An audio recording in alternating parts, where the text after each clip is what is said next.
राजस्थान में अचानक कोरोना संक्रमितों के बढ़ने के बाद प्रदेश सरकार ने अंतर्राज्यीय सीमा पर वाहनों का आवागमन नियंत्रित करने का निर्णय लिया है। मुख्यमंत्री गहलोत ने उच्च अधिकारियों की बैठक लेकर अन्य राज्यों से आने वाले वाहनों को नियंत्रित करने के निर्देश दिए। दरअसल पिछले 2 दिन में संक्रमितों एवं मौतों की संख्या में अचानक बढ़ोतरी के बाद सरकार ने बुधवार सुबह अन्य राज्यों से लगती हुई राजस्थान की सीमा को सील करने के आदेश जारी किए, जिसके तहत राजस्थान एवं मध्य प्रदेश की सीमा निम्बाहेड़ा बॉर्डर पर हमारे संवाददाता रईस दाऊदी ने मौके पर पहुंचकर इस खबर को कवरेज किया है। पुलिस अधिकारियों सहित डॉक्टर्स की टीम किस प्रकार आने जाने वाले आम नागरिकों को सतर्क एवं सावधान कर रही है और किन किन नियमों का पालन बॉर्डर पर किया जा रहा है, देखिए ये ग्राउंड रिपोर्ट। हम लोग खड़े हैं इस समय चित्तौड़गढ़ के निम्बाहेड़ा के भी बॉर्डर एरिया में। कल जैसे कि घोषणा हुई थी, राजस्थान सरकार ने घोषणा की थी कि यहाँ पर जो राजस्थान के जो बॉर्डर्स हैं उनको कुछ दिन के लिए उसकी सीमाओं को सील किया गया है। यहाँ आने के बाद हमने अपने यहाँ पर देखा है अपनी नज़रों से, और आप हमारे कैमरे में देख पा रहे होंगे कि इन बॉर्डर्स को लेके यहाँ पे जो पुलिस बल है वो पूरी तरह से सतर्क है। यहाँ पर हर आने जाने वाले की गहनता से चेकिंग की जा रही है, और उसको चेकिंग होने के उपरांत जो राजस्थान सरकार की गाइडलाइन है कि इन बॉर्डर्स को सील किया जाए, अदर स्टेट से आने वालों की गहनता से जांच हो, स्कैनिंग हो, उसका भी यहाँ पे प्रबंध देखने में आ रहा है। हर गाड़ी को यहाँ पर स्टॉपेज किया हुआ है, हर मोटरसाइकिल वाले को, पैदल चलने वाले को, कार वालों को यहाँ पर रोका जा रहा है। रोकने के बाद उनकी अच्छी तरह से स्कैनिंग की जा रही है। स्कैनिंग होने के बाद ही उनको राजस्थान के बॉर्डर में प्रवेश किया जा रहा है। जैसे कि आप देख रहे हैं 24/7 राजस्थान पुलिस के जवान अपनी सेवाएं दे रहे हैं। होमगार्ड के जो मार्कियाँ लगे हुए मेरे ये MP और राजस्थान का बॉर्डर है।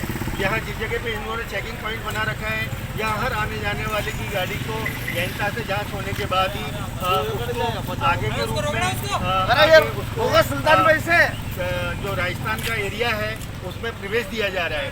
मैं अपने साथी कैमरामैन से कहूँगा कि वो मेरे लेफ्ट हैंड साइड दिखाएं।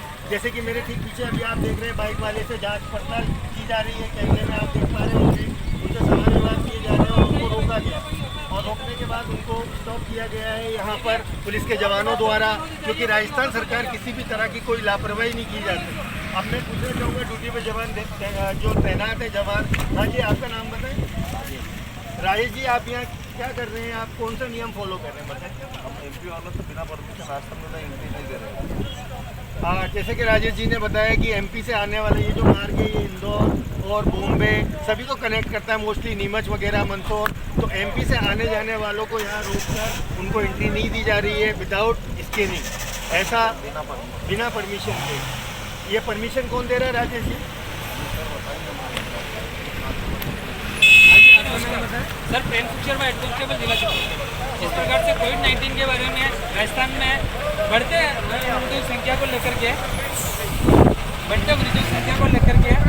जिस प्रकार से श्रीमान महानिदेशक पुलिस महोदय ने अपने इसमें बंदी लगाई है, अचानक बंदी लगाई है, जिसका मेन मुख्य कारण यह है कि मतलब आपका बॉर्डर सील से मतलब नहीं है सर। जो वाहन मार्ग है ना, वाहनों को नियंत्रित करना, कहने का मतलब इसका यह है कि किस प्रकार से राजस्थान में MP का कोई जाएगा राजस्थान में तो वो संबंधित अधिकारी से परमिशन के बिना नहीं जा पाएगा। ये परमिशन श्रीमान कलेक्टर साहब महोदय और SP साहब महोदय देंगे तो ही वो जा पाएगा, बाकी राजस्थान में पुलिस नहीं जा पाएगा। बाइक वाला है, 4 व्हीलर वाला है, बाकी इस प्रकार से 4 व्हीलर है, लोडिंग वाहन है, माल वाहन है, खाद्यान्न सामग्री है, सब्जी है, फल वाले हैं, ये जा रहे हैं। इसके अलावा इसके पास पास नहीं है, कोई डिलीवरी है, किसके डेथ हो गई है या कोई एक्सीडेंटल हो गया है, अचानक उसको लेके जा रहा है, उसको मतलब इंसानियत बरतते हुए बिना बात के उसको स्कैनिंग करा के बाद जाना है।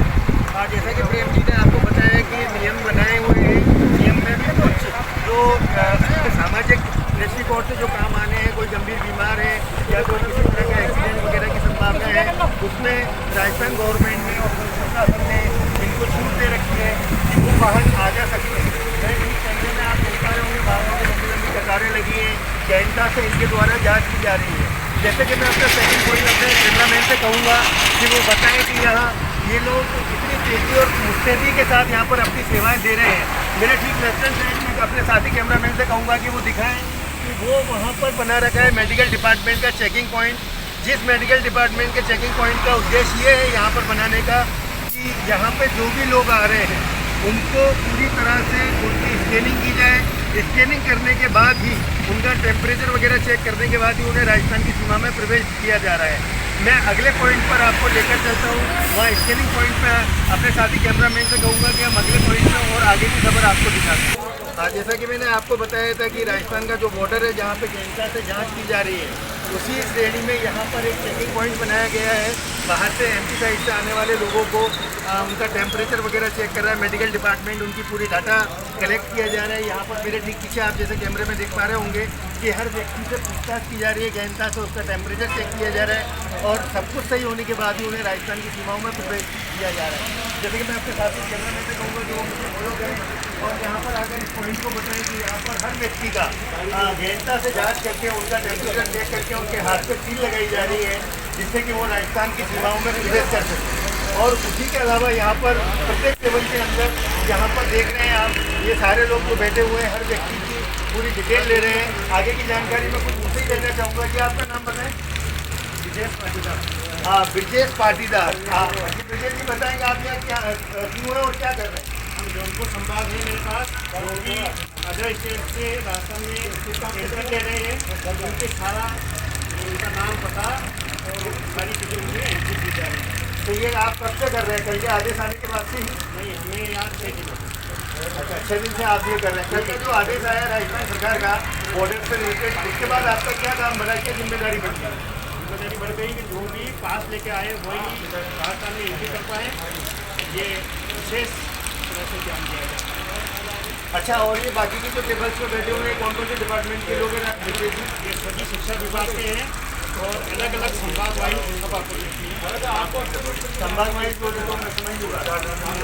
डिवीजन आपके पास जोधपुर संभाग है, तो अगर इस बॉर्डर से कोई जोधपुर क्रॉस होके जाएगा उसका डाटा आप रखिएगा। जो जोधपुर संभाग वाले जिले जैसे बाड़मेर, जोधपुर, जैसलमेर, पाली, सिरोही और जालौर, इन जिलों में जो जाएंगे उनकी एंट्री में होगी। अच्छा, उसके अलावा चित्तौड़, भीलवाड़ा, नीमच, अजमेर, ये जिनके पास है ये सब अच्छा स्टेप बाई स्टेप। तो जैसे आप मेरे कैमरे में देख पा रहे होंगे, मेरे ठीक पीछे 10 से 12 व्यक्ति बैठे हुए टेबल्स पे अपने डाटा कलेक्शन के लिए, जो राजस्थान सरकार ने के दिशा निर्देश के अनुसार ये संभाग वाइज ये डाटा कलेक्ट कर रहे हैं कि जिस भी व्यक्ति को ये बॉर्डर क्रॉस करके जिस एरिया में जाना है, अगर जोधपुर बाड़मेर साइड जाना है तो वो ब्रिजेश जी उसका डाटा कलेक्ट करेंगे, और अगर और भी अदर्स जिले में डिस्ट्रिक्ट्स में जिन लोगों को एंट्री करनी है उनका और भी जो अधिकारी यहाँ बैठे हुए हैं वो उनसे गहनता से पूछताछ करने के बाद उनकी पूरी डिटेल लेने के बाद ही आगे उनको प्रवेश दिया जा रहा है। जैसे कि मैं कहूँगा साथियों अपने कैमरामैन से कि मेरे कैमरामैन साथी आकर एक बार ये दिखाएं कि यहाँ किस तरह के सवाल जवाब ये कर रहे हैं लोगों से, और कोई भी कोविड-19 को लेकर राजस्थान प्रशासन कोई भी लापरवाही नहीं बरतना चाहता है किसी भी व्यक्ति के स्वास्थ्य को लेकर या उसके जीवन को लेकर। अपनी सेवाएं देने के लिए और अपनी सेवाएं देने के साथ साथ लोगों के जीवन को, अनमोल जीवन को व्यवस्थित रखने के लिए हर संभव प्रयास किया जा रहा है। चाहे दिन हो या रात, ये लोग सदैव अपनी ड्यूटी पर तैनात रहते हैं, किसी प्रकार की कोई भी लापरवाही नहीं करना चाहते और न ही राजस्थान सरकार हमारी किसी तरह की कोई भी लापरवाही करना चाहती है। इसी सारी ग्राउंड रिपोर्टिंग के साथ मैं चित्तौड़गढ़ के निम्बाहेड़ा से राजस्थान बॉर्डर के लिए पूरी ग्राउंड रिपोर्टिंग के, जैसा कि मैंने आपको बताया था, हम लोग इस समय खड़े हैं राजस्थान और एमपी की बॉर्डर पर।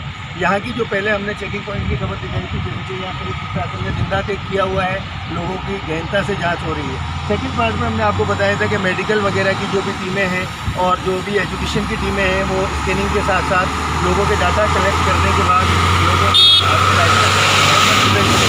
इन्हीं सारी टीमों को कोऑर्डिनेट करने के लिए एक विशेष जो जिम्मेदारी जिला कलेक्टर महोदय ने जिनको दे रखी है, जो कि इन लोगों को व्यवस्थित तरीके से जो भी डाटा जिनका कलेक्ट करना है, क्या क्या इन्फॉर्मेशन कलेक्ट करनी है, इनकी सारी व्यवस्थाओं को बना के रखने के लिए एक जिम्मेदारी और दे रखी है। मैं उस सक्सेस से आपको रूबरू कराना चाहूँगा। जी आपका नाम बताएं। बद्रीलाल रावत नाम है इनका। बद्रीलाल जी, आप बताएं कि आपको क्या जिम्मेदारी दे रखी है प्रशासन ने? मेरे को यहाँ पे जितने भी टीचर्स लगे हुए हैं जो एंट्री कर रहे हैं उन डाटा को कलेक्ट करके हम जिला वाइज जिस जिले में लोग जा रहे हैं उनको तुरंत लिस्टिंग करके वापस संबंधित जिले को हम सेंड करते हैं, इंग्लिश या मेल करते हैं। प्लस अपने जिला प्रशासन को भी सूचित करते हैं जितने लोग अपने बॉर्डर क्रॉस करके अपने ज़िले में या अपने राजस्थान में जा रहे हैं, वो जहाँ से आ रहे हैं वो डाटा भी अपन ले रहे हैं, वो कहाँ से आए हैं, तो रेट में आए हैं। और इसके अलावा जो टीम सिस्टम हमारी जो टीचर एंट्री करते हैं उनके वापस चाय की व्यवस्था, उसमें बैठने की व्यवस्था, स्टेशनरी की व्यवस्था, सारी जिम्मेदारी हमारे DSP कलेक्टर साहब ने वो हम उसको पालन करेंगे।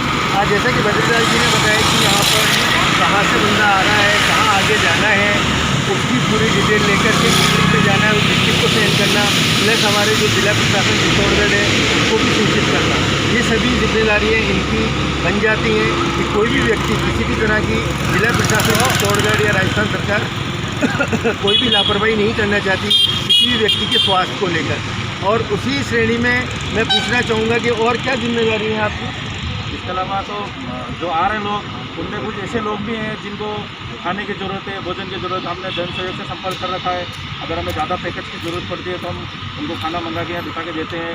पानी की व्यवस्था हमने कर रखी है। कुछ अगर हमारे खाना उपलब्ध नहीं हो रहा हो तो जिला प्रशासन से CO मैडम की तरफ से जो हमारे मुख्य कार्यकारी अधिकारी जिला परिषद उनकी तरफ से हमें 5000 बिस्किट के पैकेट्स यहाँ पर उपलब्ध करा रखे हैं। तो हम टाइम टू टाइम इनको उपलब्ध कराते हैं जो लोग भूखे प्यासे आ रहे हैं। और एक हमने ये भी कर रखी है हमारी टीम यहाँ काम करने वाली है, चाहे वो कंप्यूटर वाले हो, चाहे पंचायत चाहे तो हमारे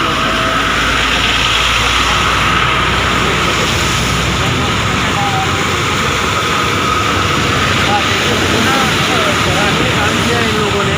जिला प्रशासन को जो सहयोग कर रहा है वो तो कर ही रहा है। इसके अलावा ये जो इनकी जो टीम है, मेरे कैमरे में मैं कहूँगा कि मेरे साथी कैमरामैन इनको दिखाएं कि इनके जो सहयोगी है जो इनको इस कार्य के लिए सहयोग कर रहे हैं, इनकी जो टीम है वो टीम ने अपने पैसों से कुछ कलेक्शन करके यहाँ पर जूते चप्पल खरीद रखे हैं। वो जूते चप्पल जो कि इससे पहले हमने कई खबरों में दिखाया था कि संपूर्ण भारत के अंदर लोग पैदल चल रहे हैं, लोगों के पैरों में छाले हैं, लोगों के पैरों में कट लग गए हैं, ब्लड निकल रहा है और वो लोग पैदल चलते ही जा रहे हैं।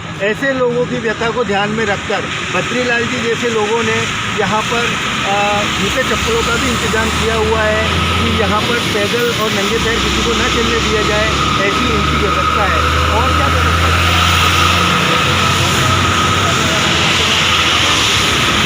कोई आपको बिल्डिंग दिख नहीं रही है? जो लोकल टेंट में काम चल रहा था, लेकिन ये सुनील जी हैं, ये JNS सेठ है, इसके फैक्ट्री के पूरे मालिक हैं। उन्होंने अपना पूरा एक कमरा जो अपना ऑफिस है वो अपने कंट्रोल रूम के लिए दे रखा है।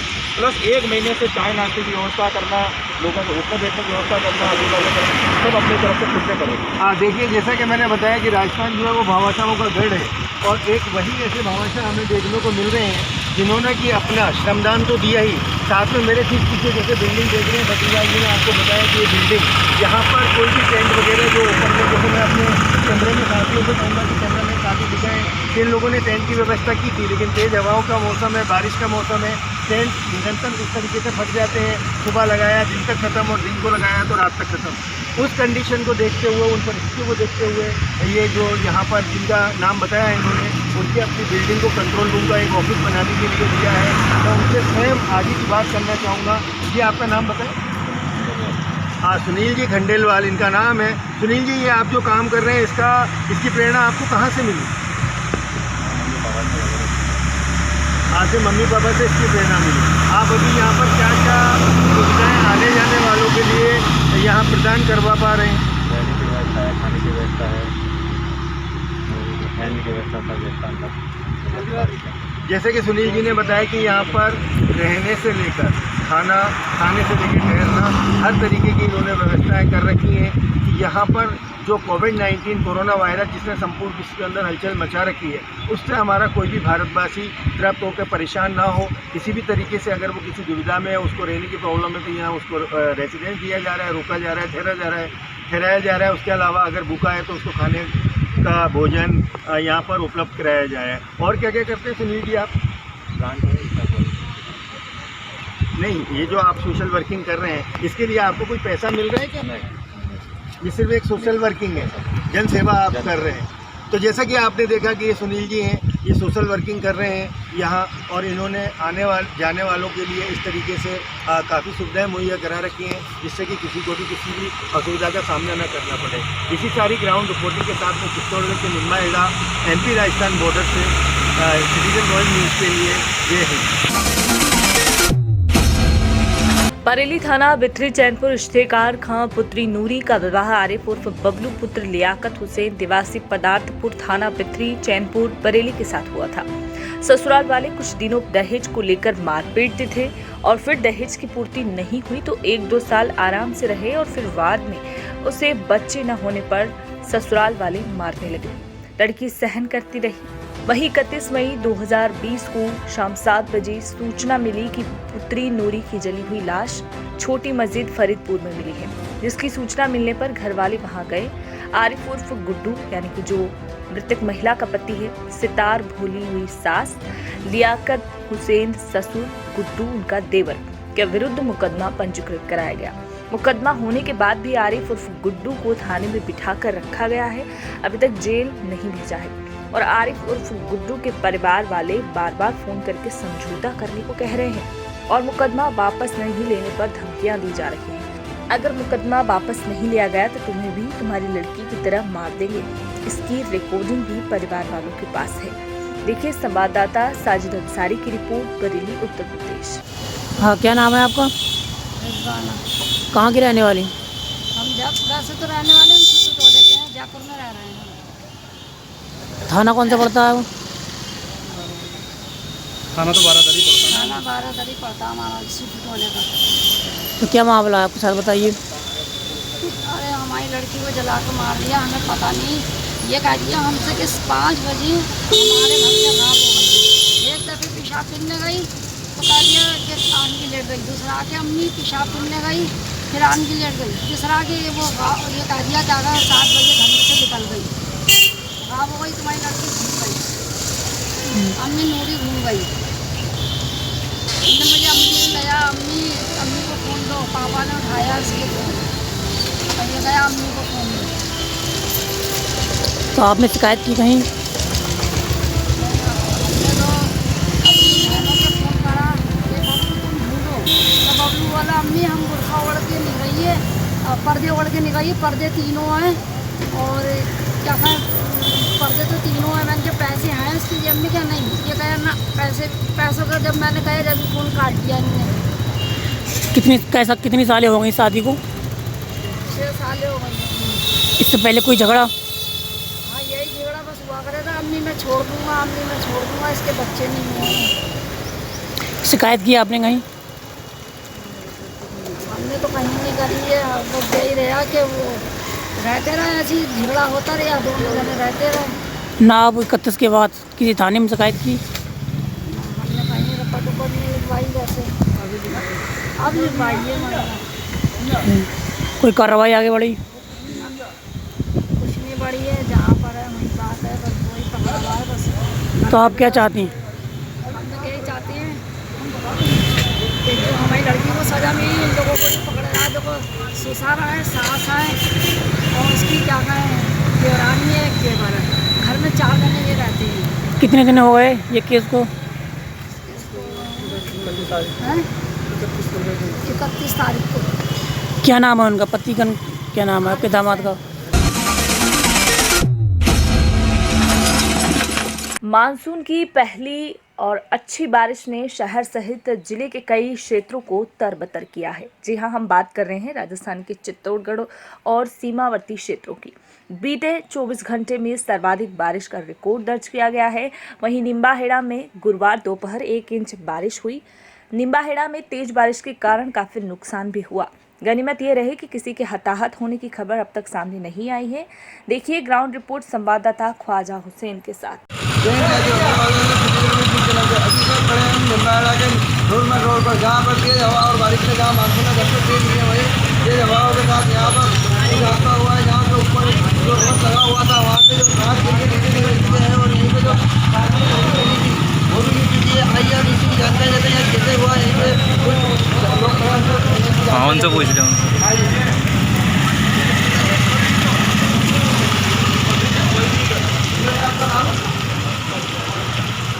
कैसे गिराया हमें बताइए।